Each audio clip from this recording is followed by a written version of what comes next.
నాన్న వర్షాలు కురవకపోయినా పంటలు పండకపోయినా ఏమి కాదు నాన్న కాదు. కావాలంటే నేను కూడా నీతో పడుకొస్తాను నాన్న, వస్తాను. దిగు నాన్న, కిందకి దిగు. ఏం మాట్లాడుతున్నావు? ఏమైంది? బ్యాంక్ అప్పుడు తీర్చడానికి ఇదేనా నా దారి?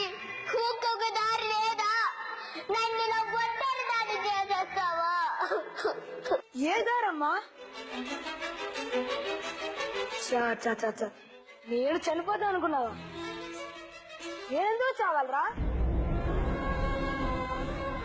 నేరాలు ఘోరాలు చేసి బతికేస్తున్నారు నిర్భయంగా, పాపాలు చేసి బతికేస్తున్నారు ధైర్యంగా,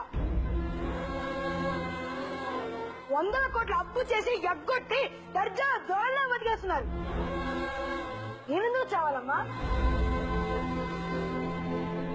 రైతు దేశానికి వెన్నుముక అది ఎవరైనా చంపడం కాదమ్మా. రైతులు నేను చెప్తున్నాను, నేను దేశం నోటి ముద్దనమ్మా. నేనెందుకు చావాలమ్మా? కరెంటు, కంప్యూటరు ఏవి లేకపోయినా బతకగలం, కానీ కడుపుకి అన్నం లేకపోతే బతకలేం. నేను నమ్మిన ఈ నేల తల్లి నన్ను ఎప్పటికీ మోసం చేయదు. ఈ సంవత్సరం పంట పోతే పోయింది, వచ్చే సంవత్సరం మళ్ళీ ఈ తల్లి మీద భరోసాతో మళ్ళీ పండిస్తానమ్మా. అంతేకాని నేనెందుకు చనిపోతా అమ్మా?